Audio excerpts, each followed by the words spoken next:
आचार्य चाणक्य कहते हैं कि महिलाओं में पुरुषों की अपेक्षा भूख 2 गुना, लज्जा 4 गुना, साहस 6 गुना और काम वासना 8 गुना पाई जाती है। आचार्य चाणक्य कहते हैं कि मनुष्य अपने कर्मों के अनुसार ही फल भुगतता है। मनुष्य अकेला ही जन्म लेता है और अकेला ही मरता है और वह अपने कर्मों के अच्छे और बुरे परिणामों को अकेले ही भोगता है और वह अकेला ही नरक और परम धाम को प्राप्त होता है। आचार्य चाणक्य कहते हैं कि व्यक्ति को बुरे समय या विपत्तियों में धैर्य बनाकर रखना चाहिए। किसी भी परिस्थिति से घबराना नहीं चाहिए, क्योंकि बुरे समय में अक्सर ऐसा होता है कि व्यक्ति घबरा जाता है और अपना धैर्य खो देता है। इसी चक्कर में कभी कभी गलत कार्य भी कर बैठता है। व्यक्ति को हमेशा याद रखना चाहिए कि जिस तरह दिन के बाद रात और रात के बाद दिन आता है, उसी तरह बुरे समय जाने के बाद अच्छा समय भी आता है। इसलिए विकट परिस्थितियों में या बुरे समय में अपना धैर्य बनाकर रखिए। आचार्य चाणक्य कहते हैं कि जो रिश्तों के साथ अत्यधिक जुड़ा हुआ रहता है उसे भय और चिंता का सामना करना पड़ता है, क्योंकि सभी दुखों की जड़ लगाव है। आचार्य चाणक्य कहते हैं कि एक अकेला चंद्रमा अंधेरी रात में आकर उजियारा कर देता है, उसी प्रकार से विद्वान और सदाचारी पुत्र, अकेला पुत्र संपूर्ण कुल का गौरव बढ़ा देता है। आचार्य चाणक्य कहते हैं कि जिस व्यक्ति के पास दया और धर्म नहीं है, उससे दूर रहने में ही हमारी भलाई। आचार्य चाणक्य कहते हैं, और ये बात कड़वी सच्चाई भी है, कि निर्धन व्यक्ति के लिए लोगों के किसी सामाजिक या व्यक्तिगत कार्यक्रम में इकट्ठा होना या वहां पर जाना उनके लिए विष के समान होता है। वो अपने आप को अपमानित महसूस करते हैं। और आज वर्तमान आधुनिक समाज में ऐसा ही होता है कि अगर अमीर लोगों की पार्टी चल रही होती है और वहां पर गरीब व्यक्ति खड़ा हो तो उसकी कोई इज्जत नहीं करता है। आचार्य चाणक्य कहते हैं कि जिस गुरु के पास आध्यात्मिक ज्ञान नहीं है, उस गुरु से आप दूर रहिए। आचार्य चाणक्य कहते हैं कि जिस आध्यात्मिक सीख का आचरण नहीं किया जाता, अर्थात आध्यात्मिक सीख को अमल में नहीं लिया जाता, ऐसी आध्यात्मिक सीख विष के समान होती है। किसी ने बड़े कमाल की बात कही है कि शिक्षा प्राप्त करने के लिए हमें शिक्षक के पास जाना होता है, बीमारी ठीक करने के लिए हमें डॉक्टर के पास जाना होता है, लेकिन सिकुलरिज्म नामक बीमारी का इलाज ही नहीं है। ये एक लाइलाज बीमारी है, इससे दूर रहें, बचकर रहें। आचार्य चाणक्य कहते हैं कि जिस प्रकार जंगल में सूखा हुआ जलता वृक्ष संपूर्ण जंगल को जलाकर राख कर देता है, उसी प्रकार एक कुपुत्र संपूर्ण कुल की मान मर्यादा को नष्ट कर देता है। आचार्य चाणक्य कहते हैं कि रूप और यौवन से संपन्न और कुलीन परिवार में जन्मा व्यक्ति यदि विद्याहीन है तो वो पलाश के फूल के समान है, जो सुंदर तो होता है लेकिन उसमें खुशबू बिल्कुल नहीं होती। आचार्य चाणक्य कहते हैं कि जिस प्रकार से संपूर्ण जंगल में एक पुष्प और एक सुगंधित वृक्ष पूरे जंगल को महका देता है, उसी प्रकार से एक गुणवान पुत्र आपके संपूर्ण कुल का नाम रोशन कर देता है। आचार्य चाणक्य कहते हैं कि एक कोयल की सुंदरता उसके गायन में है, एक स्त्री की सुंदरता उसके अपने परिवार के प्रति समर्पण भाव में है, और एक बदसूरत व्यक्ति की सुंदरता उसके ज्ञान में है, और एक तपस्वी की सुंदरता उसकी क्षमाशीलता में है।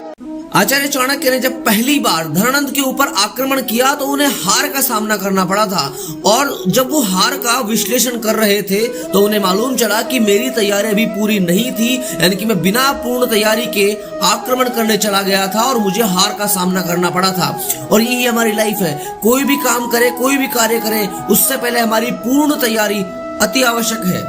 आचार्य चाणक्य कहते हैं कि रूप और यौवन से संपन्न और कुलीन परिवार में जन्मा व्यक्ति यदि विद्याहीन है तो वो पलाश के फूल के समान है, जो सुंदर तो होता है लेकिन उसमें खुशबू बिल्कुल नहीं होती। किसी ने बड़े कमाल की बात कही है कि जीवन में बहुत सी तकलीफें आएंगी, बहुत कुछ बदलाव आएगा, लेकिन अगर डटकर सामना करोगे तो सब कुछ आपके फेवर में रहेगा। आचार्य चाणक्य कहते हैं कि राजा अपने आसपास अच्छे कुल के लोगों को रखता है, क्योंकि ये लोग ना तो आरंभ में, ना बीच में और ना ही अंत में उसका साथ छोड़ते हैं। और सच्चा मित्र, सच्चा सगा संबंधी भी वही है जो आपके सुख दुख में आपके साथ रहे। आचार्य चाणक्य कहते हैं कि एक दुर्जन यानी कि दुष्ट व्यक्ति में और एक सांप में सिर्फ यही अंतर होता है कि सांप तब डंक मारता है जब उसके जीवन को खतरा होता है, लेकिन एक दुर्जन व्यक्ति, एक दुष्ट व्यक्ति आपको हर पल पग पग पर डसता रहता है। आचार्य चाणक्य कहते हैं कि अपने बच्चों से अधिक लाड प्यार ना करें। लाड प्यार से बच्चे बिगड़ जाते हैं। उन्हें कड़ी शिक्षा देनी चाहिए ताकि उनमें गुण विकसित हो सके और आवश्यकता होने पर उन्हें दंडित भी करें, अधिक लाड प्यार ना करें। आचार्य चाणक्य कहते हैं कि एक भी ऐसा दिन नहीं जाना चाहिए जब आपने एक श्लोक, आधा श्लोक, एक चौथाई श्लोक या श्लोक का एक शब्द भी नहीं सीखा हो, या फिर आपने कोई दान, पवित्र कार्य या अभ्यास नहीं किया हो। अर्थात आपको प्रतिदिन प्रतिपल कुछ ना कुछ करते और सीखते रहना अति आवश्यक है। आचार्य चाणक्य कहते हैं कि रूप यौवन संपन्ना विशाल कुल संभवा विद्याहीना न शोभन्ते निर्गंधा एव किंशुकः।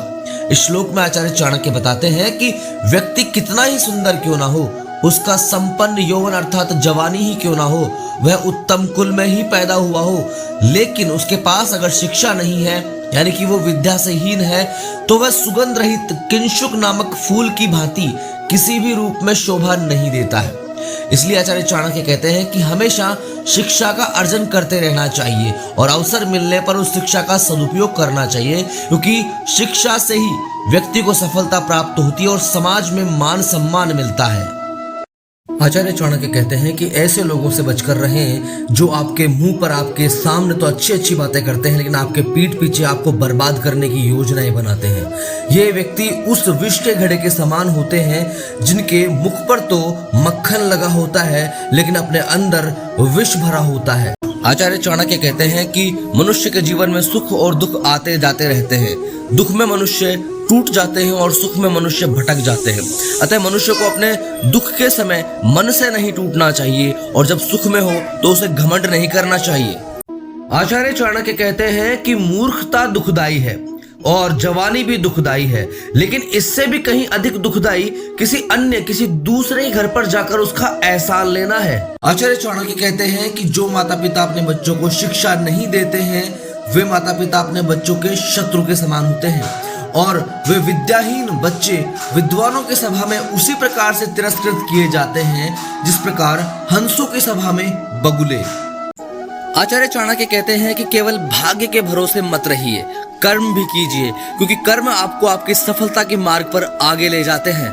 किसी ने बड़े कमाल की बात कही है कि ना तो आप पहले सबसे पीछे थे और ना ही सबसे आगे, और ना ही अब सबसे आगे हैं और ना ही सबसे पीछे हैं। अगर आपको प्रतिस्पर्धा करनी ही है तो अपने आप से कीजिए, स्वयं से कीजिए।